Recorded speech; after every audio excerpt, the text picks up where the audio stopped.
Од денеска битолчани во реално време на своите мобилни телефони ќе имаат увид колкаво и какво е раззагадувањето во Битола. За тоа се погрижија екоентузијасти од граѓанската иницијатива Биста, кои на широк сокак поставија мерна станица со сензори од независната платформа Early за мобилни мерни станици, со која ќе се мери загадувањето на амбиенталниот воздух со параметри за PM10, PM2,5 и PM1 честички. Целта беше да се добие една реална слика на аерозагадувањето на територијата на градот Битола во реално време. Значи, овој уред кој што е овде поставен, ова мобилна мерна станица, е моментално најсофистициран уред за овој тип на утврдување на параметри на аерозагадување.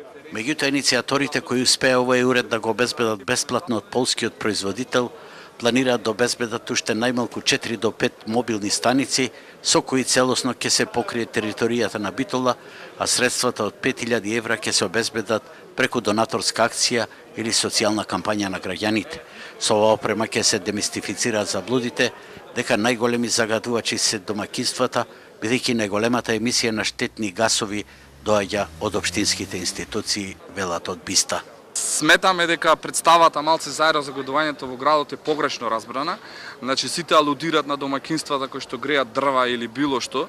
Има одредени институции 10 во градот кои што се под ингеренција на општината, кои што загадуваат болницата во Битола, студентскиот дом, јавните предпријатија комуналес нискоградба, општината, значи училишта, градинки се греат на мазут.